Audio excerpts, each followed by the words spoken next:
What are my views on ego? It's a unorthodox view. I'm very big on ego. I'm not like most people who have a problem with the ego. We're born with ego. Ego can serve us. Ego serves us if we understand what ego is for. I think a lot of people really, they're just ignorant to what ego really is. I think a lot of people focus on ego being used in unskillful fashion. And anytime there's something unskillful, the opposite is skillful. So ego can be used very skillfully. Now, you guys know when it comes to ego, y'all know I hear that a lot. There's people out there, that sucker, that dude got an ego. Dude, you got a big ego. Yes, I do. That ego serves me, it serves me well. And a lot of people just don't understand that certain people in the world, you see this with a lot of entertainers, a lot of professional athletes, you see this with a lot of people who are on top of their game, who are good at what they do. They appear or they outright have serious ego and they know how to use it and it serves them well. And I'm going to tell you something. People who point the finger at certain individuals who are accomplished, successful in whatever field of endeavor, who stand out, who are very confident in themselves, their abilities. Usually, the people who point that out in other people, they lack in those areas. Usually, self confidence. And a lot of time when these people bring up the issue of ego, you have a big ego. You're egotistical. Oh. When these people bring that up, to me, they make the statement that you showing me up. You balling, happy, smiling, always talking about your successes and what you can do and your creative abilities, this and that. You showing me up. Compared to you, I ain't shit. I ain't doing shit. So I don't want to hear you talk about the shit you doing. Egotistical motherfucker. You know I'm fucking unemployed. You know I got dreams, but I'm too fearful to move on them. And you, all this talk about how you balling and stuff like that. I want to be balling, but I'm afraid. I lack the discipline, the dedication to be balling. Yeah, I got discipline, dedication to stay a loser, to stay mediocre. Because it does. Earl Nightingale is right. It does take discipline, dedication to be unsuccessful. It's a discipline. You do certain things all the time. And people who are unsuccessful and unfruitful in life, they are dedicated and disciplined in that respect. Then there are people who are successful in other things and they are disciplined, they are dedicated. You need discipline, dedication, whether you're going to be successful or unsuccessful, victorious or, a failure, quote unquote. There's really no such thing as failure, only achieving a deficiency, because failure is nothing but success inverted, inversion of success. But I learned from Bruce Lee, I learned from Osho, I learned from Muhammad Ali, I learned from Malcolm X. I've learned from great people the power of ego. If you're not trying to go anywhere in life, that's fine. You can be humble. Man, you need to be humble, man. Humble yourself. Ben Affleck would never tell me that. Matt Damon would never tell me that. Michael Jordan, Magic Johnson, they would never tell me that. It's only people who, unfortunately, and for lack of a better term, who are insignificant. People who are not shaking and baking. People who are not moving.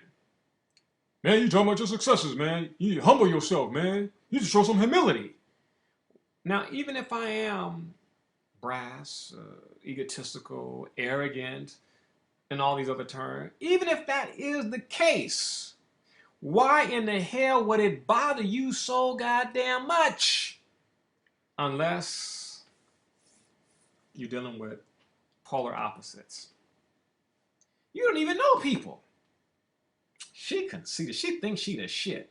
No, you must know and feel she's the shit for you to say that. Why does her success bother you?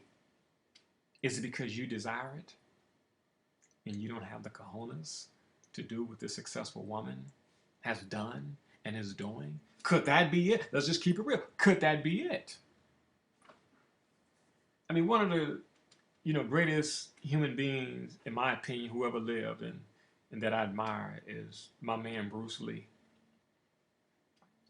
And what the hell is this? I'll get that later.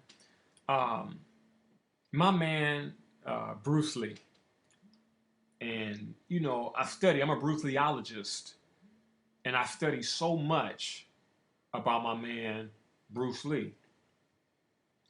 And I read,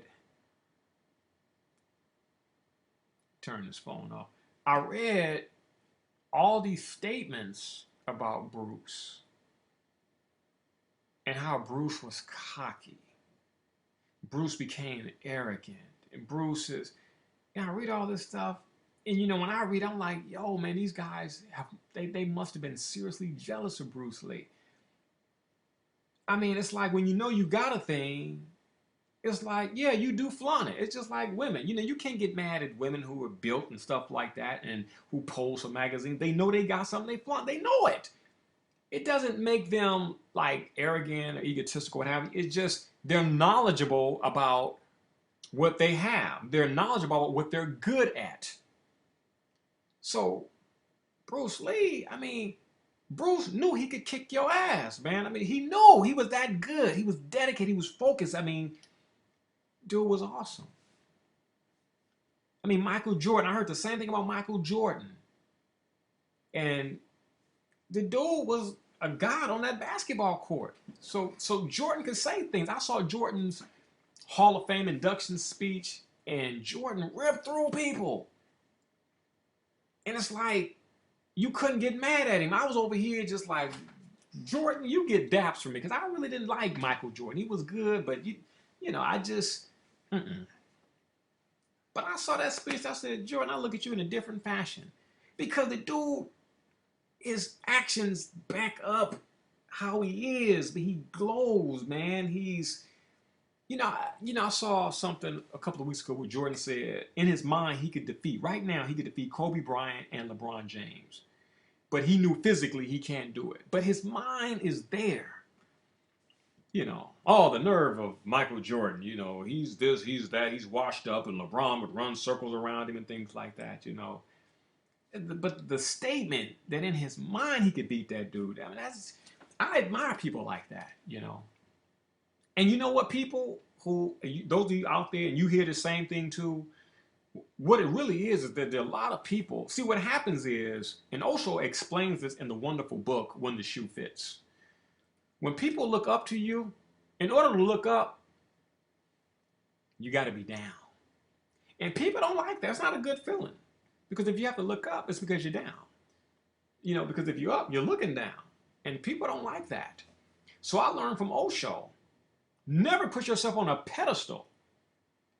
I got people right now who say, Tootie, why were you always like this? Or you can't find a better way to express yourself? And it's like, I didn't heard, for like the past 17, 18, some years, you are very intelligent. Guy, you are very well read. You're very intelligent. I mean, do you think I'm going to be intelligent and not know what the hell I'm doing? Like there's no method to my madness. I was on the other side one time. I was just real straight righteous dude. And I'm here to tell you that in this society, good people, righteous people finish last. They just do, because in our society, people see that as being a simple, weak, or I can use that righteousness and whatever he or she is into, I can use that to get what I want. And, it really gives unrighteous people the edge over righteous people, because They're using their minds. Righteousness ain't nothing if you don't use your mind. Being nice ain't nothing if you don't use your mind. That mind is key. So there's a lot of unrighteous people out there who are very into the mind. So that's why a lot of unrighteous people live better than righteous people. You know, I grew up wondering like, why bad people be living in mansions and be balling. I used to watch movies, Batman, The Last Dragon. I'm like, why all these villains got these fine, beautiful women? And then the good guy, the superhero, had a difficult time with women. The villains were millionaires, had money, lived in mansions. I mean, you guys didn't see Spider-Man and how the nemesis is balling, got a lot of money. Like Lex Luthor or Superman, he had a lot of money. So these goddamn villains are balling. And these superheroes are poor and struggling. Look at Peter Parker, you broke, struggling. Look at Clark Kent, broke, struggling. He got to work for a goddamn news agency. They don't make no money. And they wasn't making no money in Clark Kent's time. And I know he was a fictional character, but I'm making a point here. Peter Parker was a damn photographer for a news agency. He wasn't making no money. And the villains are millionaires, billionaires, balling. Nice people, righteous people who ain't got it together up here, they do finish last. I should be honest, I was very righteous, very nice, very sweet. You get dogged out. People will take you for granted. You don't get no women, I don't want a good man. They will say it. You watch they action, they getting tossed by some thug, degenerate dude, spanking them on the fence, having a good time. Does nothing. And a good guy could be a superhero. He could, be very ambitious and a community activist. 9 times out of 10, he coming up short. That's just how it goes in society. And I saw that.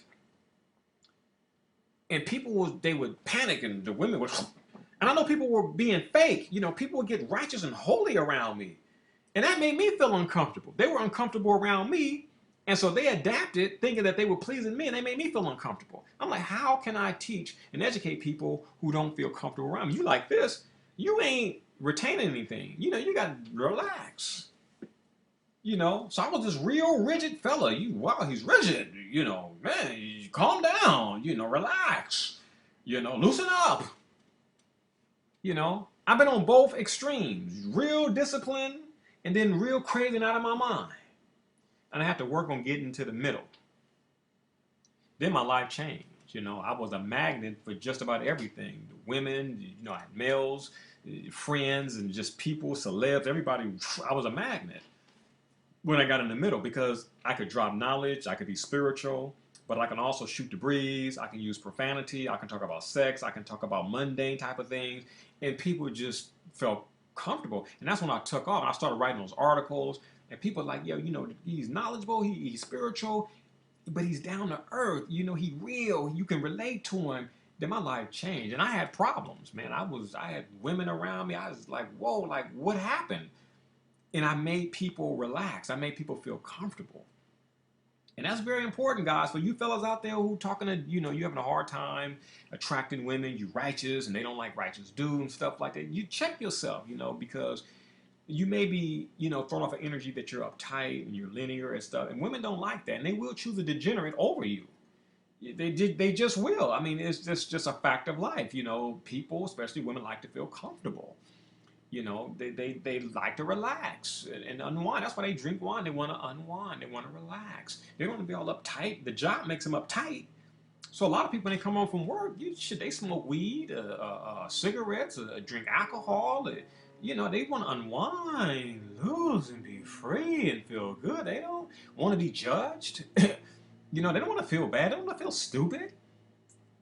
So, yeah, they'll get with a degenerate, smoke some weed, because he ain't going to judge them. They just going to have a good time, going to make them laugh and everything. And they going to end up getting the skins, because they going to give it up. That's how they do.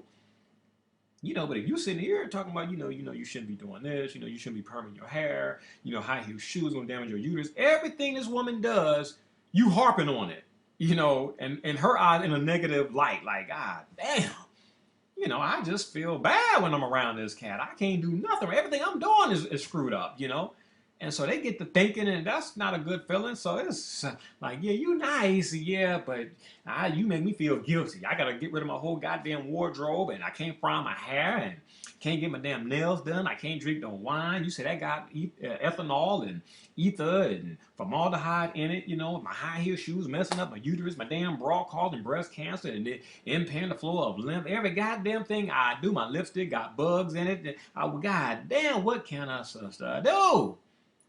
They not. Gee, that's too much. You taking her life. Same thing with unconscious cats. It's too much. Everything they like to do, you're killing it. You see. And we still dealing with this whole thing called ego. You know, people say ego. That ego stands for edge God out. No, it don't. Because you can never edge God out. Ever. You see.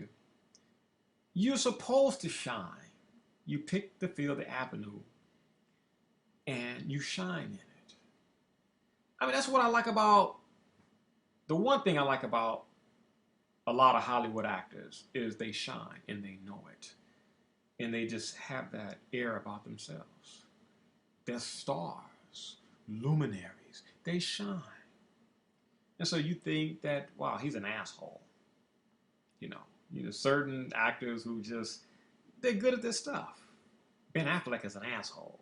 You know Matt Damon is an asshole. They're good at what they do. And again, the people who always point the finger, you're egotistical, actually it's just you. Because if you was on the level of certain people in life, you would really be the egotistical asshole. Really, you really, really, really would. And or you have a hang up. You desire to be where the people who you claim to be egotistical are, but you're not. And you won't do the work to get to where they are. You know, and I'm not really anywhere. I'm just on YouTube, you know. But I have a lot of people with their fingers out. Dude, you're full of yourself. You know. And, you know, I told, here, let me unplug this here. I do apologize. I mean, people be trying to hit me up, you know. I'm not trying to deal with nobody. I unplug these phones, turn them off and everything. See, that's that whole thing. See, you don't, man, it's you know, that, I mean, it has its advantages, but, I mean, it's horrible. Like, I turned my cell phone off, and there were like 3 calls from, you know, celebrity heavyweights that I'm just unable to deal with them now because I'm dealing with the people. I just can't, you know, it's, I mean, it's crazy, you know, because, you know, a lot of times I get treated like a celeb, and I told you guys, man, I deplore, I don't like it. It's not for me, but it does come with the territory. So Gumlo, you better get used to it. You better get used to it. And it's like whatever. I'm gonna do me. I got people mad right now because I've been recording videos, I've been writing, and I've been doing me. Where you at, man? You can't call nobody back. I'm reaching out for the 4th time, and I'm sorry. You know, I'm doing me. I'm doing me, you know. So, but, you know, suffice to say, you know, it's a lot of times you just excel at what you do. And, you know, and you shine and you attract people, and you're not trying to, you just do it, you know. And there are a lot of people on the other side, you're egotistical, you're arrogant, you're conceited, and you got to be careful because there's a thin line between love and hate. You know, I was reading about my man who started Girls Gone Wild. And it's in his bio, and he talks about how he goes to this club, and he meets this woman who talks about how he's an asshole, he's exploiting women, he's into the sexualization of women. I mean, just cramming on this dude, right? But she ends up following him back to his place. He screws her. And of course, she later on claims rape or some crazy stuff. But the point is, you know, he's an asshole. You know, he's exploiting, you know, just condemning, just straight negative. All the while she wants to have sex with him. That's why I say be very careful. There's a thin line between love and hate. There's a thin line between the people you point a finger at, calling egotistical and conceited and things like that, and you desire to be with that person, male or female, young or old, white or black, it doesn't matter. Be very careful. Be very careful. You're full of yourself. And I have to be honest and admit, yes, I am very full of myself. Do you hear me? I'm full of myself, which means I'm not full of someone else. See, if you're not full of yourself, then you are empty of yourself. And when you're empty, that means that you are plenty of room for someone else, usually being someone that you're not. So be very careful when you tell someone like myself that you're full of yourself. Because I'll tell you, hell goddamn yeah, I'm full of my goddamn self. And I make no apologies for it, because me being quote unquote full of myself, egotistical, arrogant, allows Djehuty to do what he does in grand fashion, and it gets the results. And that's all I care about. I care about my results. I don't care about how you see me, because how you see me, how you feel about me is none of my damn business. Your perception of me is not necessarily my reality. So you can miss me with that bull crap. You're full of yourself. And you know what your problem is? You're empty of your goddamn self. Because if you were full of yourself, like I'm full of myself, we wouldn't have no damn problem. We would recognize our talents. We would recognize, where we excel. We would recognize it. But if this woman, this man is up here because they doing their damn thing, and you down here because you ain't doing your damn thing, and you got something to do, you incarnated with something to do, but you're a little chump, you're a little weakling, and you don't want to do it, you're going to make excuses, you're going to have problems with the individual who is doing his or her thing. And this is real talk. He's just trying to justify. It really doesn't matter, because I am where I am. You can't stop me from doing what I'm doing. You know what I'm saying? And for all the people out there, some of them are haters, and some, they just really don't understand, because they just where they are. And what I look at is, yo, I'm not on your page commenting, calling you egotistical, arrogant. You on my goddamn page talking about I'm full of myself, I'm egotistical, I'm this and that. Like my man Otis says, if people are talking about you, it's because you're relevant. And if people are not talking about you, it's because you're irrelevant. And irrelevance is predicated upon non-motion. You ain't doing nothing. So even if you don't like a Ray J, even if you don't like a Kim Kardashian, even if you don't like these people, you talking about them. They're relevant. I mean, the simple fact that you open your mouth and speak about them, they're relevant. They're not talking about you. I mean, who's talking about you? You're irrelevant. So if you here in the matrix, you don't understand that you're supposed to be doing something. If you don't understand that, you're supposed to be, on the path of perfection, you're supposed to be seeking excellence in all things. If you don't understand that, the problem is with you. Because you're not meant to be here. Well, I'm humble. I don't need a Mercedes Benz. I don't need money. I don't need to be seen. I don't need... Well, what the hell do you need? Because we're hearing about all this stuff that you don't need. And I know that deep down inside, you desire these damn things you're talking about that you don't need. How about you get them and then give them away, through to charities? Then we'll know that you do have greatness. You are great. You don't need these things because you acquired these things with your greatness, your creativity. You acquired all the Bentleys, Mercedes-Benz, BMWs, houses, gold, Rolex watches. You acquired them, and then you sold them and got some money and gave it to a charity.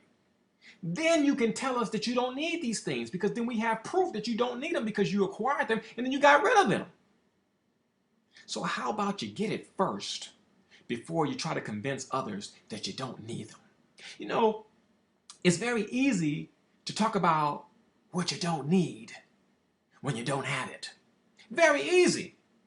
I don't need that. I don't need it. Well, how come? Well, I just don't need it. I'm spiritual. I don't need those things. So, like, why are you voicing that objectively? You like, are you trying to say that other people don't need the things that they have? Yeah, I don't need two and three cars. Well, maybe these people do. Maybe that's a desire of theirs. They're working law of attraction. They're working their dreams. Their dream is to have 5 luxury automobiles. And the simple fact that they acquired it shows that they're working certain laws. And that's why these people get blessed more than the people who really think that they're at one with God. Well, I'm poor. The Bible says, blessed be the poor. You're not blessed being poor. You're just not. You know, it's easy to say you're blessed being poor when you're poor than to be on this side here, on the other side of poor and having wealth, you know what I'm saying? And condemning the wealth. It's easy to condemn the wealth when you don't have it. It's easy to say, blessed are the poor when you're poor, you see? But I know that you can say, blessed be the wealthy if you choose to do that, you know? So it's easy to condemn the rich when you're not rich. It's easy to condemn the wealthy when you're not wealthy. You see, blessed be the poor. And it doesn't even mean financially poor. You know, it really means that those who are lacking in certain desires, they shall inherit the earth. Because if that's the case, Jesus lied, because that was said 2,000 something years ago when Jesus allegedly existed. And the rich still running this bad boy. And that's just real. And deep down inside, most poor people desire to be rich. They just don't know how to become rich. Because, see, really the only difference between the rich and the poor is how they think and what they do with their time. Now, I was broke as a joke before I got into books and put knowledge in my head and learning to creatively think, you know, constructively think, creatively think, independently think, positively think. You know, I was in the Bay Area, I was in Berkeley, and I came across the book Think and Grow Rich. I walked by and came back and said, whoa, wait a minute, hold up here. This book says Think and Grow Rich. It didn't say sell dope and grow rich. You know, it didn't say, you know, be a basketball player and grow rich. You know, it didn't say that. It said think and grow rich. I'm like, whoa, that's one of my strong points. Thinking. I'm a thinker. I love to think. But this book is saying think and grow rich. That's the name of the book by Napoleon Hill. I get the book and read it. I'm like, yo, I'm already on this path here and everything, you know, so I'm doing certain things. I'm like, oh, snap. Wow, I said I'd be a millionaire by age 45. I got plenty of years. I'm doing certain things. Everything this book is talking about, I'm there. I'm like, I'm on the right path. I'm on the right path, you know, and still on that path. But compared to where I used to be, struggling, I was telling Gump the other day, I said, Gump, you know, I used to struggle to pay apartment rent that was like $600-700 a month. I was struggling. This place here, 951, is $1,300 a month. I have no problems paying it. My house, $4,000 a month. I have no problems paying it. You know, when I was paying for my car, I had no problems paying. I mean, thousands upon thousands of dollars on a monthly basis. You know, I mean, man, I was traveling. The wife and I, man, we were traveling, doing all type of stuff. And I'm like, yo, Gump. I said, you know what's crazy? That with all the overhead I have in my life, I have no financial stresses. I have no stress in my life in paying all this stuff. And I got to pay nannies and home keepers. And I mean, I got a bunch of stuff. I got to pay child support. You know, I got, you know, a few children in private school. I mean, it's a grip month in and month out. There's no stress. It's like the universe got me. But when I was spiritual and religious and, you know, humble, I stressed the hell out. And I know too many people. I got too many friends right now. They're sweet and humble and broke. Dependent on a paycheck every 2 weeks. And don't know how the future is going to be with that particular corporate job. And yes, there is an exception to the rule. And an example of that exception to the rule is the people on board with dhealthstore.com. Now, you can call them employees on the surface, but no. They're members of DHS. As long as they stay on board, they're taken care of for life. For life. Because radicalness governs DHS. So, rarely do you find cashiers making $20, $25 an hour. Rarely. You don't really see people doing administrative and clerical work balling with company cars, major incomes, traveling. You don't see that. Now, that exists in corporate America with the CEOs and, the so-called higher-ups.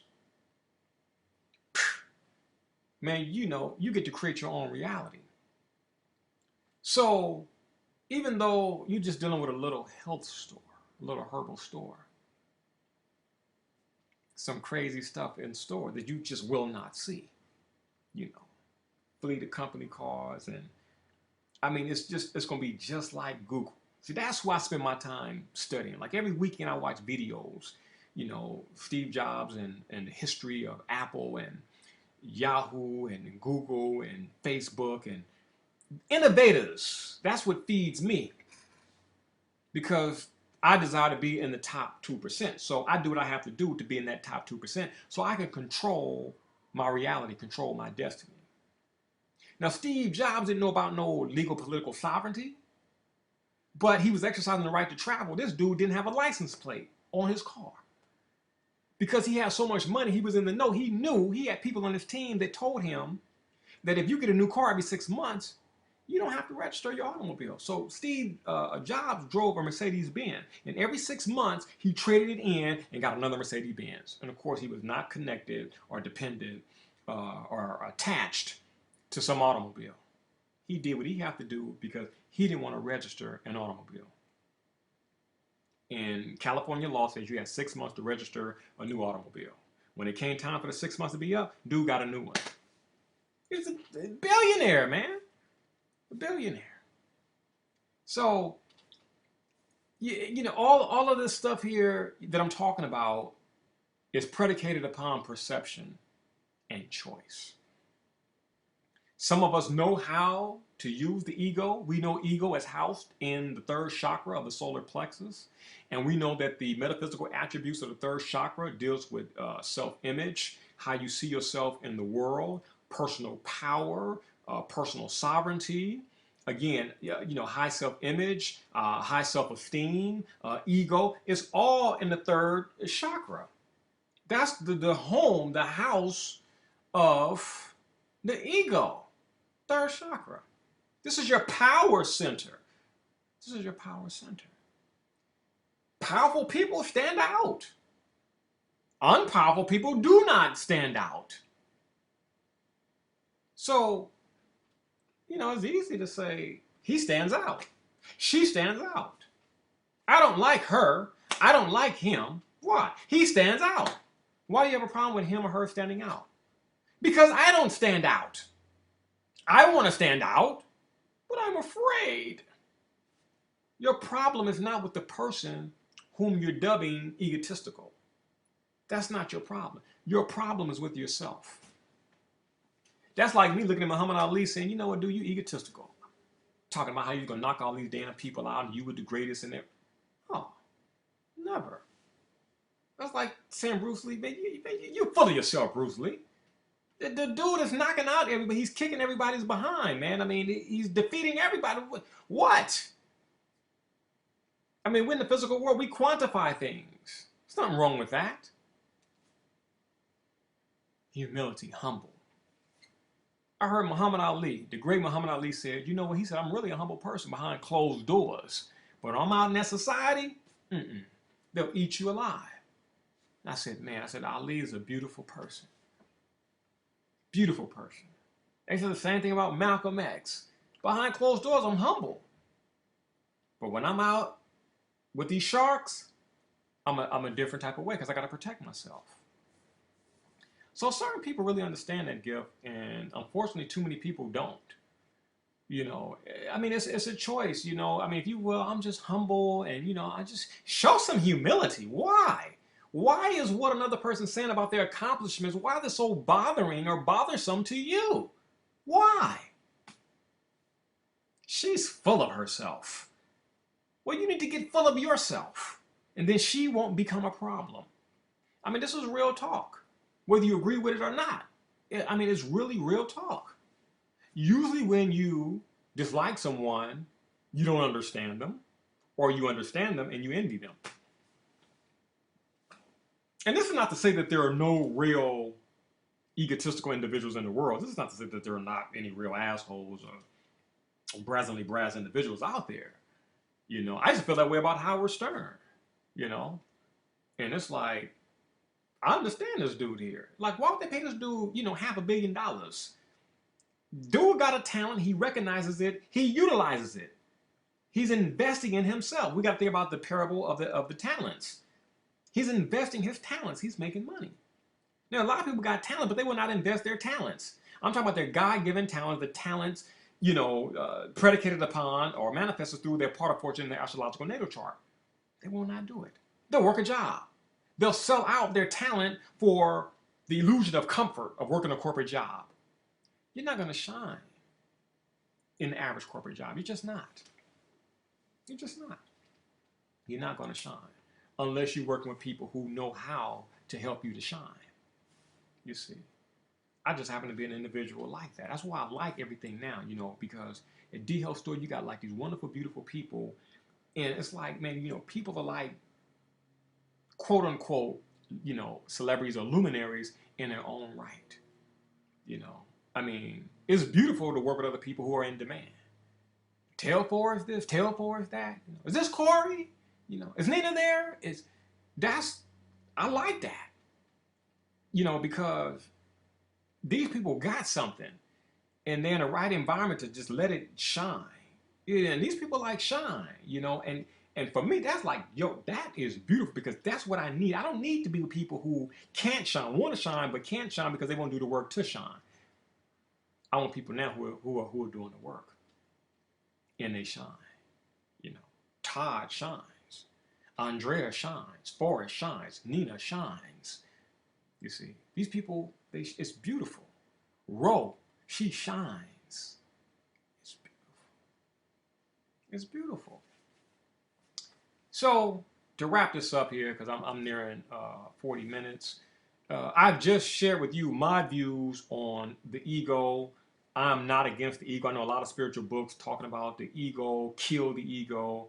No, you're supposed to understand the ego. You learn the ego, get knowledge about the ego, to understand the ego, to have wisdom about the ego, and then you control, you manage the ego, and you let the ego serve your best interest. You let the ego serve you. You were born with ego. You cannot get rid of it. You were born with it. Ego serves you. There's unskillful ego, which does exist. And then there's skillful ego. So I acknowledge ego because I know it ain't just this one term, one definition of ego. There's unskillful ego, there's detrimental, that will cause you to consciously and knowingly and intentionally harm people and hurt people, make people feel small. And then there is that skillful ego where you will use that to shine so you can reach people and help people. There's a difference. And I understand that. And a lot of people don't. You know, being full of oneself, I have no problem being full of myself. You know what full means? Full means you're not starving. You know how you eat a good meal, you're like, oh, I'm full. Ah, I feel good. So, you know, when you're full of yourself, you know, you feel good. And when people are not full, you know, the opposite of being full is, ooh, goddamn, I'm starving. You know, your stomach is making noises. You, goddamn, I'm hungry and everything, you know. And Hey, damn, where's the food? Oh my God, I'm weak. I can barely walk. Oh God, I would like to be full. I'm starving. I'm empty. You know, I'm famished. That's the statement that's being made. Am I egotistical? Yeah. Am I full of myself? You know it. Conceited? I don't know. But the other things, yeah. Arrogant? I don't know. I leave it up to you. I'm only speaking on ego and being full of self. Now, y'all know I'm just messing with you guys. I can go off into this whole arrogance, conceit, and all these things here and break those words down and be like, yo, boom, unskillful, conceited, unskillful. Skillful arrogance, unskillful arrogance. Skillful ego, unskillful. But I don't really have the time for that. Just mess around with you guys. Um, I know my talents. I know what I'm on planet Earth for. I'm in line, I'm in sync with my part of fortune, which is in Aries. I have part of fortune in Aries. My money houses and my astrological natal chart are fire signs. I'm in tune and harmony with that. So I'm moving. And like the song says, ain't no stopping us now. Ain't no stopping me now. I'm at an all-time high. I feel very empowered. This is the greatest time of my life. Um, I said that back in 2005. I said that back in 1992, and it's just amazing. The sky's the limit. Here I am again, just on top of the world. Best time of my life. And I'm even more excited about the future because tomorrow is built upon today. So I know my future is great based upon what I'm doing today. I'm building my future by the things that I do today. So you got to ask yourself, what are you doing today? Because your today determines your tomorrow or your future. So if you ain't doing shit today, you won't be doing shit tomorrow. And that's just how it goes because you reap what you sow. So, if you're planning stagnation, you're going to reap stagnation, you see. But, if you're planning wealth, if you're planning action, if you're planning greatness, if you're planning success, that's what you're going to reap. That's the law. The universe is impersonal. It's impersonal. It doesn't discriminate. So whoever you are, it doesn't matter your age, your gender, your race, your class, it doesn't matter. Universe is impersonal, will give you whatever it is you desire. Do you know what it is that you desire? And if you know what it is you desire, do you have some actions behind that in order to manifest those desires? You need to ask yourself those questions. On behalf of dhealthstore.com, I'm Djehuty. Thank you for listening. Thank you for watching. Peace and love.